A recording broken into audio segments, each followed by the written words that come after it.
Bueno, ahora pensemos cómo podemos nosotros modelar matemáticamente el mutualismo.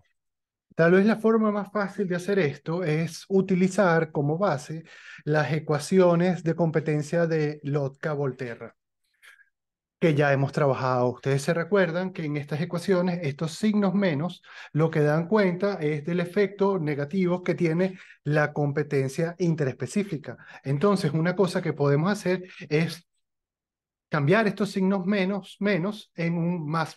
Y de esta manera, ¿verdad? Nos damos cuenta por qué en su momento les comenté que estos alfa con su signo en realidad son coeficientes de interacción. Entonces, con ellos en realidad podemos representar cualquier tipo de interacción ecológica. Bueno, ahora con este sistema vamos a hacer algo similar a lo que hicimos, ¿verdad? Con el caso del modelo de Loca-Volterra competencia. Sin embargo, como si se dan cuenta, es básicamente el mismo sistema. No voy a ir desde cero, es decir, no voy a representar en el espacio, en un eje la densidad de una población, en otro eje la densidad de la otra y en el otro eje la tasa de crecimiento per cápita. No. Me voy a saltar algunos pasos y voy a ir directo a las nuclinas, ¿verdad? Solamente para señalarles que en este caso la nuclina, vean que tiene aquí un signo más, que es lo que acabamos de transformar. Y eso, la diferencia es que ahora esta tiene una pendiente positiva, en contraposición con lo que veíamos antes en el caso de Loca-Volterra de competencia. Entonces busquemos los puntos que necesitamos para dibujar estas nuclinas, ¿no? Bueno, entonces de la misma forma que lo hicimos con el modelo de Loca-Volterra de competencia, lo primero que vamos a hacer es que vamos a suponer que la densidad de la especie con la cual está interactuando en el mutualismo, la especie uno, es cero. Y entonces eso lo que nos deja es en la ecuación de la especie uno con una logística. Entonces, bueno, si hacemos eso y sabemos que una logística, entonces va a terminar en la capacidad de carga, veamos. Entonces, si nosotros eliminamos este término, ¿verdad? Lo que nos queda es esto, despejamos esto y finalmente despejamos n y vemos que se llega a la capacidad de carga. ¿Qué ocurre si hacemos n1, 0? Bueno, si hacemos n1, 0, se pierde todo este término, despejamos esto al otro lado y de aquí despejamos n2 y conseguimos este término, ¿verdad? Aquí lo importante es darnos cuenta que esto es una densidad que es negativa. Y entonces esto es algo que no tiene sentido, ¿verdad? En términos ecológicos, uno no puede hablar que una población tiene menos 10 individuos, pero ustedes se van a dar cuenta que los autores utilizan, ¿verdad? Esto de una manera muy ingeniosa y que termina siendo muy útil. Veamos. Bueno, para graficar la nuclina de la especie uno, simplemente lo que necesitamos son los puntos que hemos conseguido. Cuando N2 es 0, llega a la capacidad de carga y cuando N1 es 0, se encuentra en un valor negativo, por eso he extendido esto hacia acá, tomando en cuenta que este es el 0, este es el origen, entonces lo ubicamos en cualquier lugar de forma arbitraria, que esté por debajo de 0. Entonces ya con 2 puntos, como estas son nuclinas lineales, son suficientes para representarlas y tenemos algo así. Y entonces ahora lo que nos tenemos que recordar, ¿verdad? Y esto es por exactamente las mismas razones que utilizamos y que ya dedujimos en el caso del modelo de Loca-Volterra competencia, es en qué sentido actúan las fuerzas sobre este sistema. Entonces nos recordamos que actuaban en este sentido cuando estábamos por debajo de la nuclina y en este sentido cuando estábamos por encima. Hacemos lo mismo para la nuclina de la otra especie, entonces conseguimos sus puntos, ¿verdad? Los representamos, construimos la nuclina y vemos cómo son las fuerzas que actúan sobre este sistema, que son así. Y entonces veamos diferentes casos, ¿no? Como cuando vimos el modelo de Loca-Volterra, que vimos que se podían dar 4 resultados posibles, aquí también hay un conjunto amplio, de hecho mayor de resultados posibles.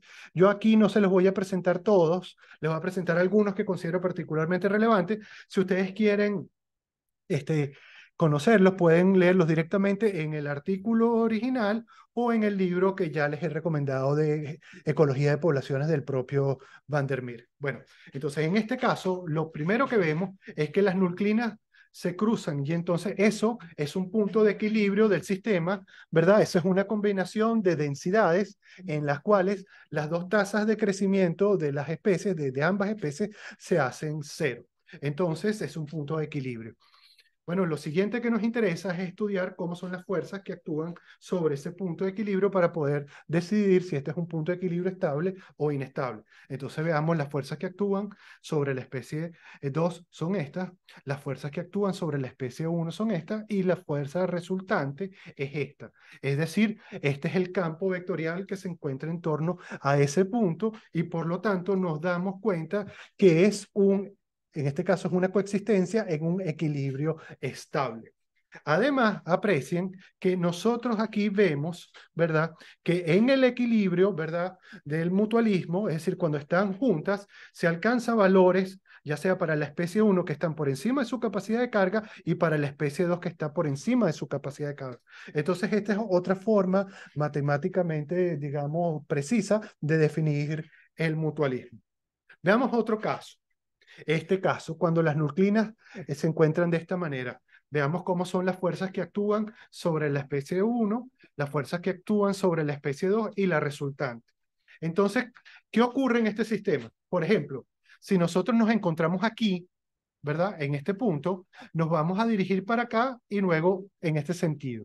Entonces, es decir, esto es el campo vectorial que actúa sobre el sistema. Entonces, en este caso, hay una coexistencia que los autores llaman una persistencia y vean ustedes que aquí lo que ocurre con la densidad de la especie 1, ¿verdad?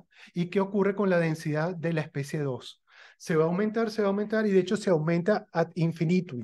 Y eso es lo que se conoce como la paradoja del mutualismo. Y esto es algo que ya en su momento Robert May advirtió que podía pasar, no exactamente esto, pero es uno de las cosas extrañas que pueden pasar en términos teóricos, solamente teóricos, con el mutualismo, porque hoy en día sabemos, y a esto voy a volver en unas láminas más adelante, de que existe mucho mutualismo en la naturaleza. De hecho, el propio John Van der Meer en su libro de Ecología de Poblaciones plantea que esta puede ser una de las interacciones más comunes.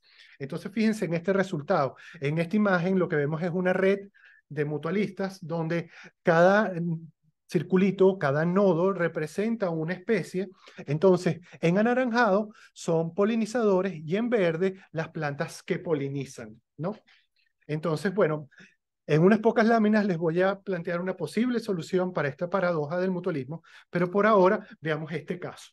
Fíjense que en este caso la capacidad de carga de la especie 1 es negativa. Entonces, ¿qué significa esto en términos ecológicos? Bueno, una forma de interpretar esto, que es la que utilizan los autores, es que la especie sola no subsiste. Es decir, cuando se encuentra sola, se extingue. Entonces, supongamos que la otra especie también tiene una capacidad de carga negativa. Entonces, en este caso, lo que estaríamos hablando es un mutualismo obligado para las dos especies. Entonces, en todos los otros casos estábamos hablando de mutualismo facultativo, es decir, ese mutualismo en el cual las especies pueden tener vida libre o pueden estar asociadas. Entonces, ¿cómo? Entonces, en este caso también tenemos un equilibrio, vemos las fuerzas que actúan sobre el sistema y nos damos cuenta que aquí tenemos un equilibrio inestable porque en realidad esto es lo que ya hemos visto, un punto de ensilladura. Y entonces se presenta otra vez este problema, ¿verdad? De que las densidades se nos pueden incrementar de forma exponencial al infinito. Bueno, una forma de solucionar esto es utilizando nuclinas no lineales, ¿verdad? Que es algo que en lo cual vamos a profundizar mucho más adelante. Este, pero vean ustedes, ¿verdad? Que en este caso lo que también se está observando es que hay una densidad umbral necesaria para que el sistema se establezca. Densidades por debajo de este punto conducen a ambas especies a la extinción. Por lo tanto, y por encima, no. Entonces, por lo tanto, estamos en presencia de un efecto Ali, que es algo que ya hemos visto, de una densidad umbral necesaria para que el sistema empiece a funcionar, se establezca. Y esto puede ser, para tomar un ejemplo que nos permita entender lo que ocurre aquí es que tal vez ustedes sepan que la producción comercial de orquídeas durante muchos años estuvo limitada porque no se lograban propagar las orquídeas, hasta que se encontró que para lograr propagar las orquídeas era necesario incorporar a los sistemas hongos formadores de micorrizas, ¿no? Bueno, pero esto, el uso de nuclinas no lineales, también nos permite solucionar este caso, ¿verdad? Que era el caso donde estábamos hablando, donde planteamos por primera vez la paradoja del mutualismo, porque con nuclinas no lineales, en este caso en particular, esto se transforma en un equilibrio estable, que es algo que es lo que nosotros deberíamos esperar, porque el mutualismo es una interacción sumamente común en la naturaleza. Y eso es tal vez, desde mi punto de vista, uno de los grandes resultados. Yo considero que se es uno de los grandes resultados vinculados al inicio de este siglo. Yo lo considero un resultado más importante que otras cosas que hemos visto, por ejemplo, que la teoría neutral o que la teoría metabólica, porque esto primero nos mostró una posibilidad, ¿verdad? Nos mostró algo que ocurre en la naturaleza, pero además, inauguró una línea de investigación que ha sido muy fructífera y que hoy en día sigue siendo una de las líneas de investigación más importantes en la ecología, tanto teórica como aplicada, y que vamos a ver bastante de eso más adelante en el curso. Si bien esto es algo que apenas tenemos unas 2 décadas estudiando en la ecología, ¿verdad? Esto es algo que todavía no vemos que se traduzca en la presencia en los libros de texto de capítulos sobre mutualismo. Si ustedes buscan en los libros de texto de genética, de ecología de poblaciones, que consigan un capítulo sobre mutualismo, ustedes van a ver que no hay. Está ausente. Y de hecho, uno de los pocos libros que trata esto, que no tiene un capítulo, sino que lo trata dentro de un capítulo, es este libro, que es el propio libro de John Van der Meer. Es decir, es algo que todavía no ha percolado al cuerpo, digamos, ya establecido de la ecología.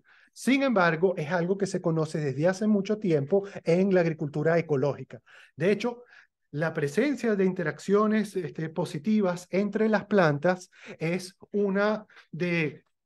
es uno de los elementos que permiten la agricultura ecológica que fundamenta en la asociación de especies. Y estas asociaciones de especies se basan en que se generan interacciones mutuamente positivas entre ellas, como representa esta red. Todos estos vínculos que ustedes ven de color verde son vínculos mutualistas.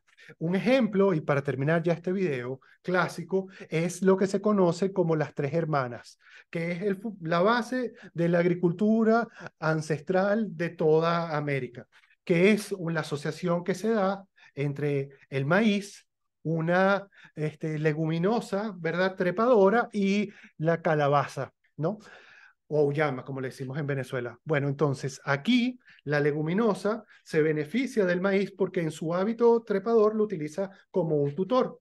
Ahora, el maíz se beneficia porque la leguminosa, a su vez, tiene una asociación mutualista con microorganismos que fijan nitrógeno atmosférico, es decir, que fertilizan, y de esto se beneficia el maíz.